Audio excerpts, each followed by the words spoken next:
So we just finished watching the Crash Course Periodic Table video, and basically this first line talking about Mendeleev is meant to kind of summarize the key takeaways from how he arranged the periodic table.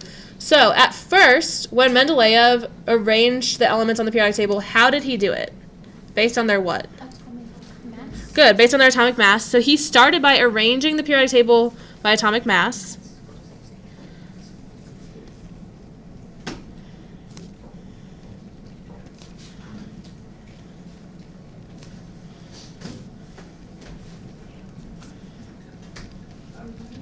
Then he noticed, I'll zoom it in. I know that's really far out. After he arranged the periodic table based on mass, he noticed that there were certain trends or certain characteristics that elements would have that would repeat what he called periodically.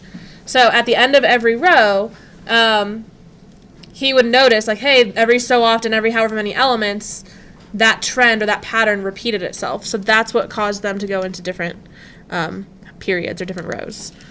So arrange periodic table based on mass first, then reactivity patterns.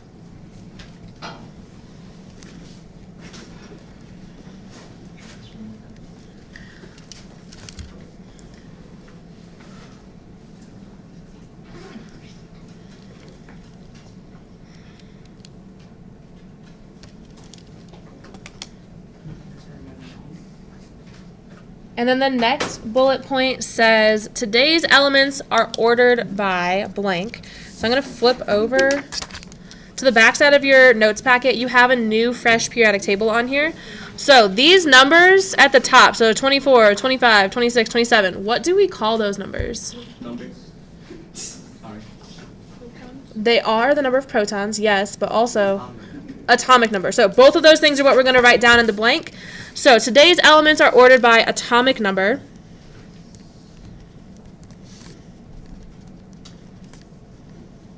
And your atomic number, or an element's atomic number, will always, 100% of the time, no matter what, match its number of protons. So the number of protons are what identify the element. So put that on here, number of protons. And I'm also going to put on here that it cannot change.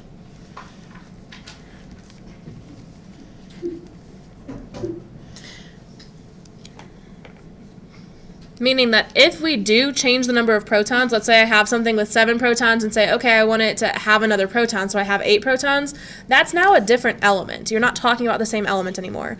So its atomic number, any element's atomic number, will always, always match its number of protons. The other particles, neutrons and electrons, can both change.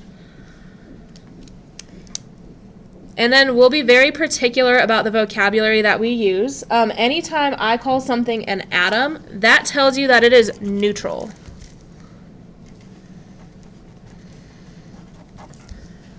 What neutral means is no charge.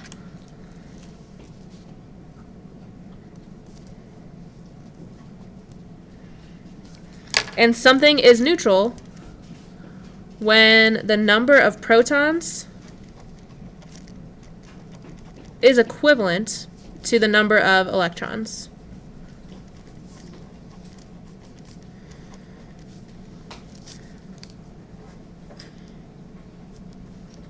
And some of you, I think, are maybe still struggling with the positive and negative side of things. So if you look at protons and electrons and by looking at the words you can't tell which one is which, make it easy on yourself. Put that on here. So positive for proton and negative for electrons. So this tells me that my positive charges equal my negative charges. The number of positive things I have is going to equal the number of negative things I have. So it will end up canceling out or becoming neutral, which means no charge. So anytime you see that word atom, that's what that means.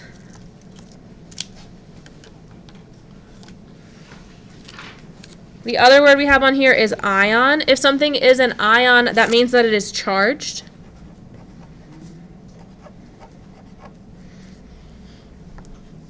And if it's charged, a simple way to think of it is that your number of protons does not equal your number of electrons, which means that one is going to be more than the other. So your number of protons does not equal your number of electrons.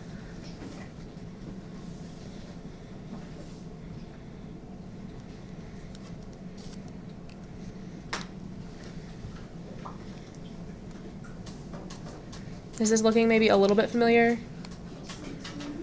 We have already learned all of this, so hopefully it's just a review for you.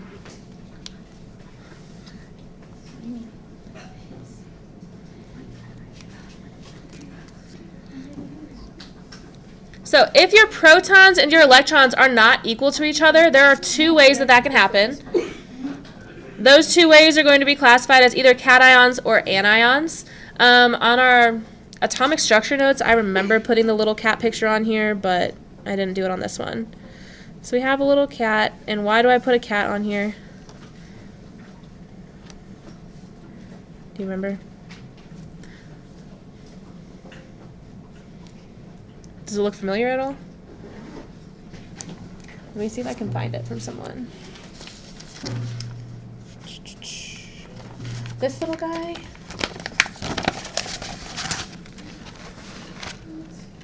Do you remember that? Why did I put a random picture of a cat on your notes?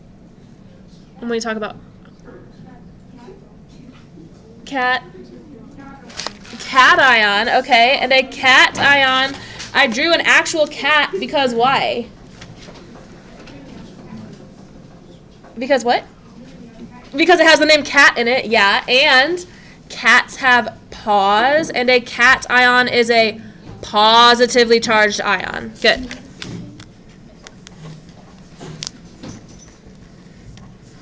So a cation is going to be positive.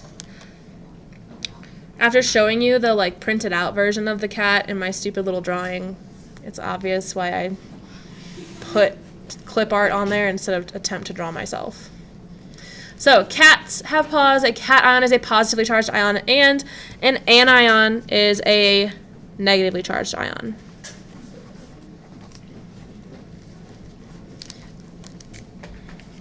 But equally as important, probably more important, is how they get that charge. So we just said that the number of protons is going to always equal the atomic number, which cannot change. Your atomic number is what it is. We're not changing that atomic number, which means that when we're talking about an element, we're never changing its number of protons.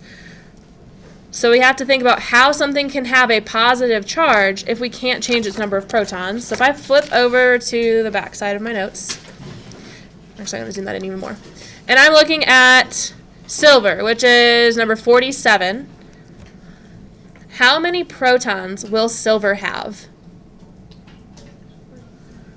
47. So every single time you see silver, it's for sure 100% going to have 47 protons. Are we good with that part? Okay.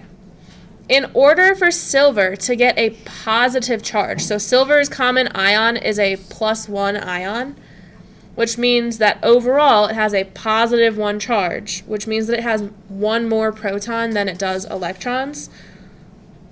So how many electrons would silver need to have a +1 charge? If I know for sure that 47 is set in stone, I'm for sure going to have 47 protons. How can I possibly get a +1 charge? Subtracting an electron. Perfect. So if we were to subtract an electron from silver, instead of having 47 electrons, it would have 46 electrons. So I'll write this out so you can kind of follow. So if silver would normally have 47 protons, that's not a good color on here, 47 protons, and it, as an atom, would normally have 47 electrons because atoms are electrically neutral, my protons would equal my electrons. That would make it an atom.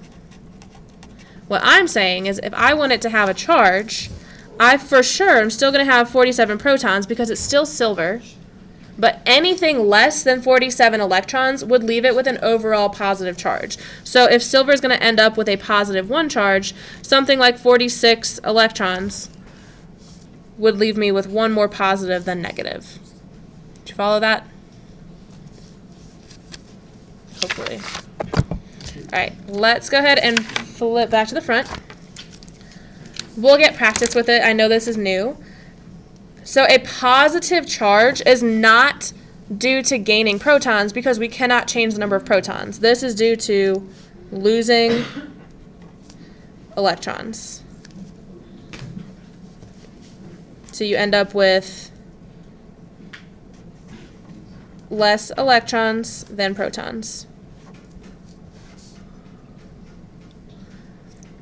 And for you to get a negative charge, that means that you will gain electrons, which means you would have more electrons than protons. So there is no such thing as gaining and losing protons, only gaining and losing electrons.